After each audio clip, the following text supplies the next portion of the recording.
Hello everyone, আজকের এই ভিডিওটিতে আমি তোমাদের সাথে কিছু গুরুত্বপূর্ণ এমসিকিউ আলোচনা করব, যেগুলো আপকামিং যে কোনো কম্পিটিটিভ এক্সামসের জন্য খুবই গুরুত্বপূর্ণ। তাই ভিডিওটি অবশ্যই শেষ পর্যন্ত দেখো। কোশ্চেন নাম্বার 1, অমরাবতী শিল্পকলার বিকাশ কোন রাজবংশের সময় ঘটে? সঠিক উত্তর হবে অপশান সি, সাতবাহন রাজবংশের সময় অমরাবতী শিল্পকলার বিকাশ ঘটেছিল। নেক্সট প্রশ্ন যাচ্ছি, বিজয়নগর সাম্রাজ্যের কোন শাসক চীনে দূত পাঠিয়েছিলেন? সঠিক উত্তর কি হবে? সঠিক উত্তর হবে অপশান ডি, বুক্কা ওয়ান বা বুক্কা প্রথম। ইনি বিজয়নগর সাম্রাজ্যের একজন দক্ষ শাসক ছিলেন। ইনি আলিগড়ের পাশাপাশি কোন্ডামিডুর রেড্ডিস পিসদেরকেও পরাজিত করেছিলেন এবং উনি মিং রাজবংশের চীনের সম্রাটের কাছে দূত পাঠিয়েছিলেন। নেক্সট, শিবাজির গুরু কে ছিলেন? শিবাজির গুরু সঠিক উত্তর হবে অপশান এ, রামদাস। ছত্রপতি শিবাজি মহারাজ রামদাস স্বামীর দ্বারা অনুপ্রাণিত হয়েছিলেন। নেক্সট প্রশ্ন, কায়কোবাদের প্রথম কাব্যগ্রন্থ কোনটি? অপশান কি দেওয়া রয়েছে দেখো। সঠিক উত্তর হবে অপশান ডি, বিরহ বিলাপ। এটি হচ্ছে তার প্রথম কাব্যগ্রন্থ, যেটা উনি 13 বছর বয়সে লিখেছিলেন এবং কাব্যটি 1870 সালে প্রকাশিত হয়েছিল।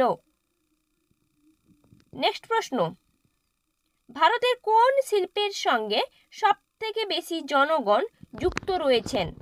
কোন শিল্প? সঠিক উত্তর কি হবে? অপশান ডি, টেক্সটাইল শিল্প। টেক্সটাইল শিল্পের সঙ্গে সবথেকে বেশি জনগণ যুক্ত রয়েছেন।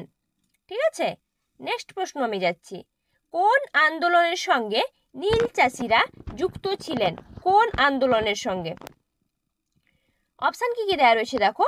সঠিক উত্তর হবে অপশান ডি, চম্পারণ, যেটাকে চম্পারণ সত্যাগ্রহ আন্দোলন বলছি, যেটা মহাত্মা গান্ধীর নেতৃত্বে মূলত উনি নীল চাষিদের লড়াইয়ের জন্য চম্পারণ সত্যাগ্রহ আন্দোলন শুরু করেছিলেন।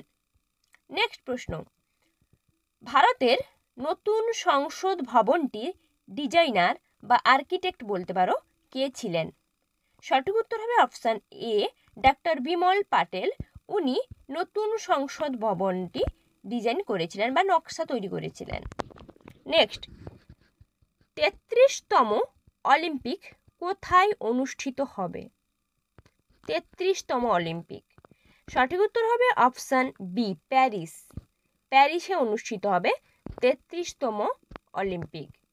ঠিক আছে, নেক্সট প্রশ্ন যাচ্ছি, ভারতকে পরাজিত করে ওয়ার্ল্ড টেস্ট চ্যাম্পিয়নশিপ 2023 জিতেছিল কোন দেশ? সঠিক উত্তর হবে অস্ট্রেলিয়া। ঠিক আছে, অস্ট্রেলিয়া ভারতকে পরাজিত করে ওয়ার্ল্ড টেস্ট চ্যাম্পিয়নশিপ 2023 জিতেছিল। নেক্সট প্রশ্ন, ওজোন স্তর ক্ষয়ের ফলে কোন সমস্যা বৃদ্ধি পাচ্ছে? ওজোন স্তর ক্ষয় হয়ে যাওয়ার ফলে কি বৃদ্ধি পাচ্ছে? না ত্বকের ক্যান্সার, স্কিন ক্যান্সার যেটাকে বলছি আমরা, ওই রোগটা ওজোন স্তর ক্ষয়ের ফলে বৃদ্ধি পায়। নেক্সট, ভারতে কোন উপজাতি মানুষের সংখ্যা সর্বাধিক বা কোন উপজাতির মানুষ সব থেকে বেশি বসবাস করে? সঠিক উত্তর অপশান ডি, গোল্ড উপজাতির মানুষ। ওনারা সব থেকে বেশি সংখ্যক মানুষ বসবাস করে। নেক্সট, তাপমাত্রা বৃদ্ধির সঙ্গে সঙ্গে কোনো অর্ধ পরিবাহীর রোধের কি পরিবর্তন হয় এটাই জানতে চেয়েছে। তাপমাত্রা বাড়ানো হলে অর্ধ পরিবাহী রোধ কমে যায়। ঠিক আছে, যখন তাপমাত্রা বৃদ্ধি করা হয় তখন অর্ধ পরিবাহী রোধটা আস্তে আস্তে কমতে থাকে। নেক্সট, পশ্চিমবঙ্গের কোথায় সিনকোনা চাষ হয়? সিনকোনা চাষ হয় পশ্চিমবঙ্গের কোথায়? সঠিক উত্তর কি হবে? Option B, মংপুতে। মংপু হবে। মংপুতে মূলত সিনকোনা চাষ হয়। নেক্সট, মানবদেহের সবচেয়ে বড় অঙ্গের নাম কি? অপশান কি দেওয়া রয়েছে দেখতে পাচ্ছ। এদের মধ্যে সবচেয়ে বড় অঙ্গ কোনটি? সঠিক উত্তর হবে লিভার। ঠিক আছে, লিভার হচ্ছে মানবদেহে যে অঙ্গগুলো রয়েছে তার মধ্যে সবচেয়ে বড় অঙ্গ। নেক্সট প্রশ্ন, প্রেসার কুকারে তাড়াতাড়ি উষ্ণতা বৃদ্ধি পায়, তবে রোধের কি পরিবর্তন ঘটে? সঠিক উত্তর কি হবে? অপশান ডি, রোধ শূন্য হয়। প্রেসার কুকারে তাপমাত্রাটা বৃদ্ধি পাচ্ছে তাড়াতাড়ি, তখন রোদ শূন্য হয়। Thanks for watching my video. এখনও যারা আমার চ্যানেলকে সাবস্ক্রাইব করেনি, নতুন নতুন কন্টেন্ট পাওয়ার জন্য চ্যানেলটিকে সাবস্ক্রাইব করো, ভিডিওটিতে লাইক কমেন্ট শেয়ার অতি অবশ্যই করো, যাতে ক্রিয়েটাররা আরও